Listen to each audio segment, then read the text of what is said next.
with the congressman to make the changes and continue the progress that we can build on the record and accomplishments of President Obama.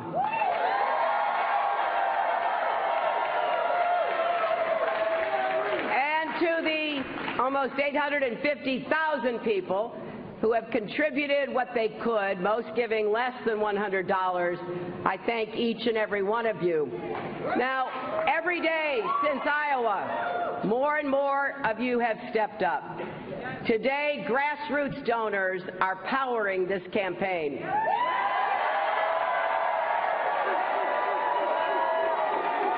And to the millions of people watching across our country, please join us by making a donation to HillaryClinton.com. And here's why. Because together, we can break down all the barriers holding our families and our country back. We can build ladders of opportunity and empowerment so every single American can have that chance to live up to his or her God-given potential. And then and only then can America live up to its full potential too.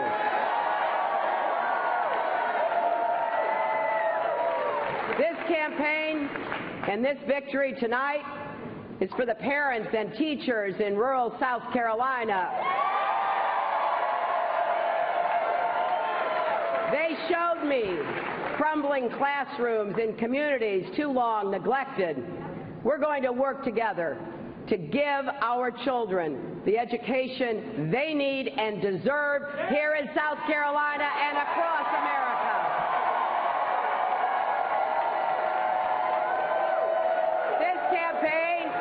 And our victory is for the entrepreneur who told me more dreams die in the parking lots of banks than anywhere else. And that's especially true for women and people of color. So we're going to work together to give people, particularly young people, the tools you need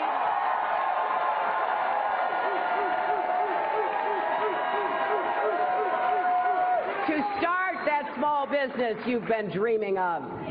And this campaign and our victory is for the Reverend, the presiding elder of the AME Church, who looked at all the violence and division in our country and asked me the other night, how are we ever going to strengthen the bonds of family and community again?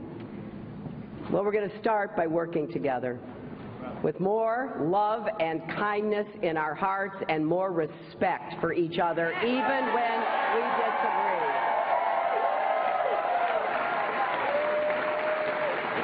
Despite what you hear, we don't need to make America great again. America has never stopped being great.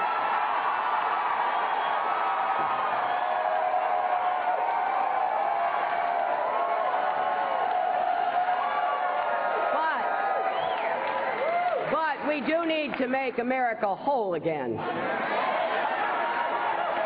Instead of building walls, we need to be tearing down barriers. We need to show by everything we do that we really are in this together. Today, too many people at the top, too many corporations have forgotten this basic truth about what makes America great. Prescription drug companies that increase the price of drugs for no reason than greed and then double and triple bills of folks overnight. Corporations that use shell games to shift their headquarters overseas for no other reason than to avoid paying their fair share of taxes. Companies like Johnson Controls, an auto parts company in Wisconsin that we taxpayers helped to save with the auto rescue in 2008. Now let there be no doubt in any boardroom or executive suite across this country, if you cheat your employees, exploit your customers, pollute our environment, or rip off the taxpayers, we will hold you accountable.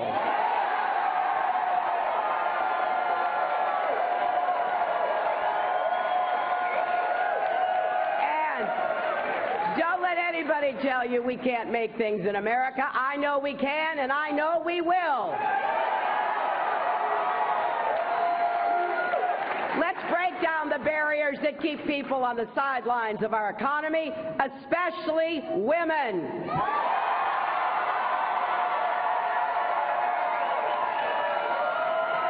Don't you think we've waited long enough for quality, affordable child care and paid family leave? Don't you think it's time for equal pay for equal work? And let's break down the barriers that stop our children from getting the best possible start in life. We need to support great teachers and great schools in every zip code. Let's break down the barriers holding back our young people, especially the student debt that makes it hard to imagine ever living the life you want.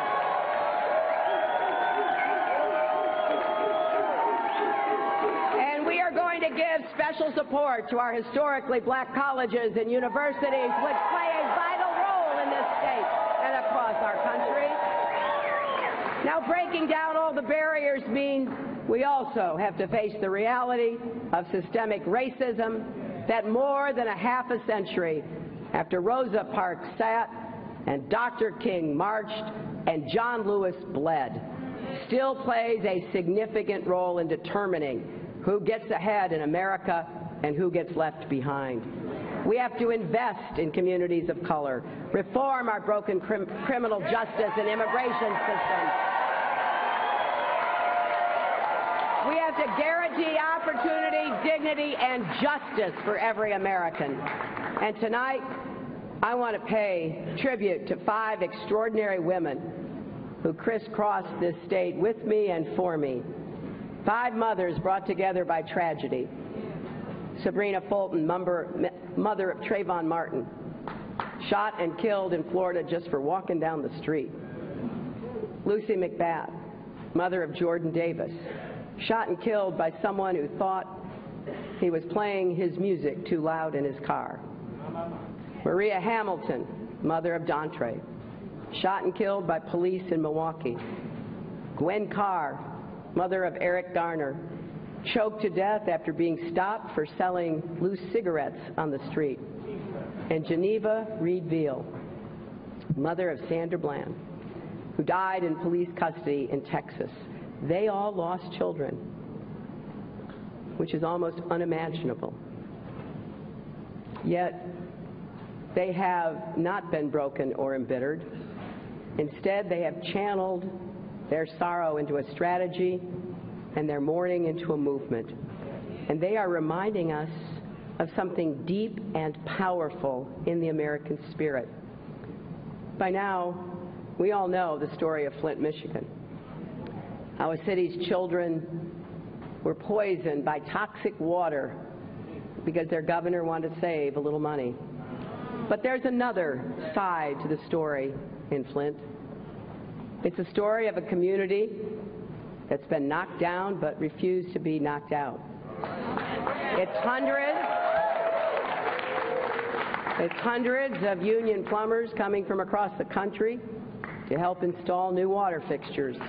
It's students raising funds for water deliveries and showing up in Flint to distribute supplies. It's the United Auto Workers and General Motors donating millions of dollars. We know there are many other Flints out there, communities that have been left out and left behind. But for every problem we face anywhere in America, someone somewhere is working to solve it. Our country was built by people who had each other's backs, who understood we all have to do our part, and that at our best, we all rise together. Imagine what we can all build together when each and every American has the chance to live up to his or her potential. Imagine a tomorrow where no child grows up in the shadow of discrimination or under the specter of deportation. Imagine a tomorrow where every parent can find a good job and every grandparent can enjoy a secure retirement. Imagine a tomorrow where hard work is honored, families are supported, and communities are strong. When we trust and respect each other, despite all that divides us. So please, join us in this campaign for our country's future. Go to HillaryClinton.com or text JOIN, J-O-I-N, to 47246 right now. You know, on one of my first trips to South Carolina during this campaign, I stopped by a bakery here in Columbia. I was saying hello to everybody. I went over to say hello to a man reading a book in the corner. Turned out he was a minister, and the book was a Bible. He was studying 1 Corinthians 13, which happens to be one of my favorite passages. Love never fails, it tells us. Love bears all things, believes all things, hopes all things, endures all things.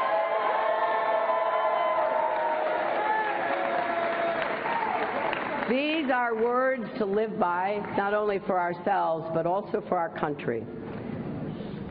I know it sometimes seems a little odd for someone running for president these days and this time